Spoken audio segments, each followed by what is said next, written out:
फिर से अब देखो, हम लोग थोड़ा बहुत किसके बारे में पढ़ना चाहते हैं? जीओसी। अगर आपको कोई भी किताब कुछ भी अगर मिल जाए ना, कुछ भी मॉड्यूल वगैरह वगैरह जो भी, किसका? जीओसी का, आप सबसे पहले उसमें क्या पढ़ना चाहते हैं? इसके बाद क्या पढ़ोगे?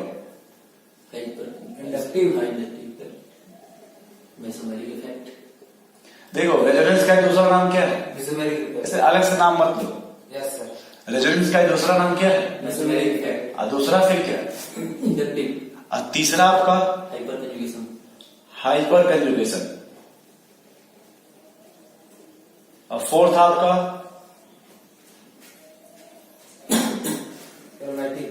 एरोमेटिसिटी। हाँ, जो भी एरोमेटिक। पांचवा आपका एसिड। छठवां आपका बेस। यही है क्या? जीओसी। तो ये समझ गए यस सर। कि हमें जीओसी पढ़ना क्या है? 6 चीज। क्या क्या है? Acid base. अब जब भी आप पढ़ोगे तो रेजोनेंस के बारे में, इसके लिए आप सिर्फ एनसीईआरटी देख लेना। इंडक्टिव ले सिर्फ एनसीईआरटी, देख लेना। हाइपरक्लिफ एनसीईआरटी, सबके लिए क्या देख लेना? एनसीईआरटी के लास्ट में देखोगे तब जाके तुम्हें ये मिलेगा, एरोमेटिसिटी। कहाँ मिलेगा? एरोमेटिसिटी लास्ट में। एसिड का बस एक लाइन लिख लेना, मतलब सुन लो खाली। एसिड वो होता है जो इजिली, मतलब आसानी से H+ दे दे। H+ देते बस। अब बेस वो होता है जो आसानी से H+ ले ले। लोन पेयर देते। ये मैक्सिमम सिचुएशन यही इसी पे चलेगा कि एसिड आसानी से क्या दे दे? H+ ion. बेस आसानी से क्या दे दे? Lone pair. Lone pair. मतलब अधिकतर प्रोसेस किस पर चलेगा? इन्हीं दो बातों पे। जहां आएगा ये वो देखा जाएगा, बात की बात है। नहीं समझ पा रहे? अगर कोई एसिड है तो इजिली क्या डोनेट करेगा? H+।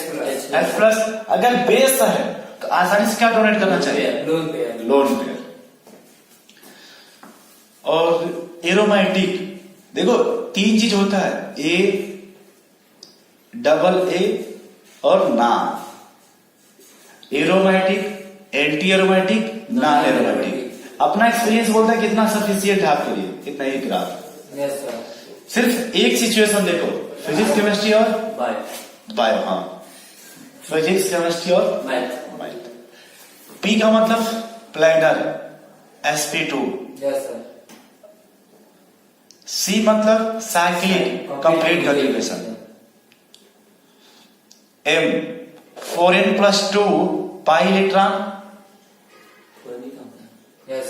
अगर किताब पढ़ोगे ना, किताब तो उसमें दिया होगा 4n पाई इलेक्ट्रॉन। मतलब अगर किताब पढ़ोगे तो क्या दिया रहेगा? किताब अगर पढ़ोगे कुछ भी सवाल आएगा तो उसमें ये दिया रहेगा, किसके लिए? हमें बस इतना पढ़ना, हमें जो अपना एक्सपीरियंस कि दोनों जगह क्या रहेगा? 4n+2 यही सेम रहेगा, जो यहाँ वही क्या रहेगा? डिफरेंट सिर्फ क्या होगा, यहाँ पे n का वैल्यू और यहाँ पे n का वैल्यू।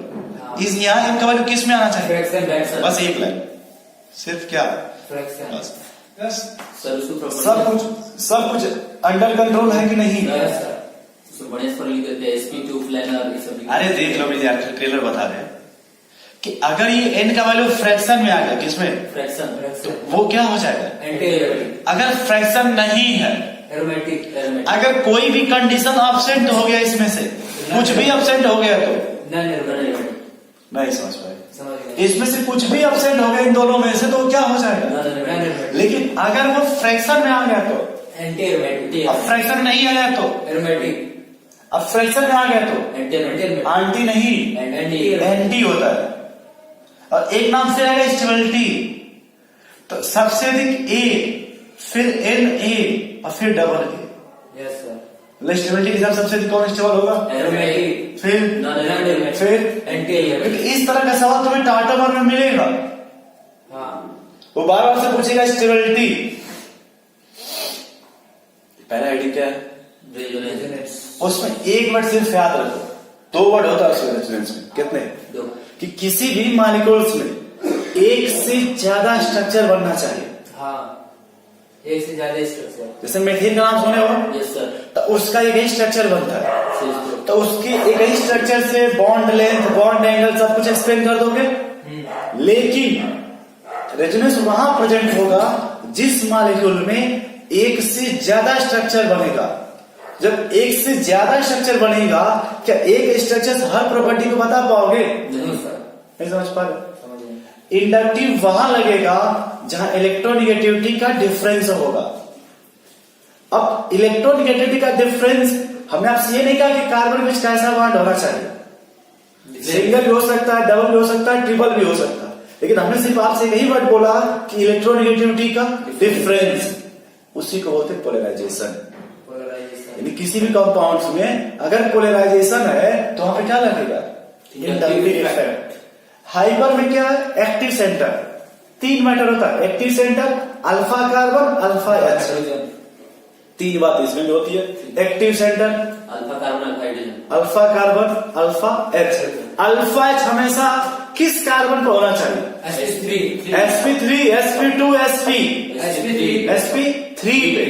अल्फा एच तब लेंगे जब वो किस कार्बन पर होना चाहिए, तभी वो जाकर के हाइपर कंजुगेशन में पार्टिसिपेट करेगा। सर ये तो कंडीशन टाटोमर वाला लग रहा है ना इसमें? क्या मतलब कुछ मिलता जुलता है, लेकिन कहीं अल्कीन में टाटोमर पड़े थे क्या? नहीं। कहीं कार्बोकटाइन में टाटोमर पड़े थे क्या? कहीं फ्री रेडिकल में टाटोमर आप पढ़े थे तो बताइए। नहीं।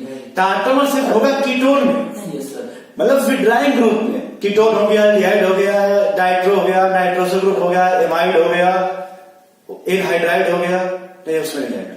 उन सब जगह आता है टाटोमर, जहां पे कोई विड्राइंग ग्रुप लगा हो और उसके जस्ट बगल में अल्फा कार्बन हो, उस पर अल्फा एच होना चाहिए। और हाइपर में क्या है कि एक्टिव सेंटर, एक्टिव सेंटर या तो अल्कीन होना चाहिए या कार्बोकेटाइन या अल्काइन होना चाहिए, लेकिन अल्केन में हो सकता है क्या? नहीं हो सकता। आपने क्लास में तो उस दिन पूछा गया था।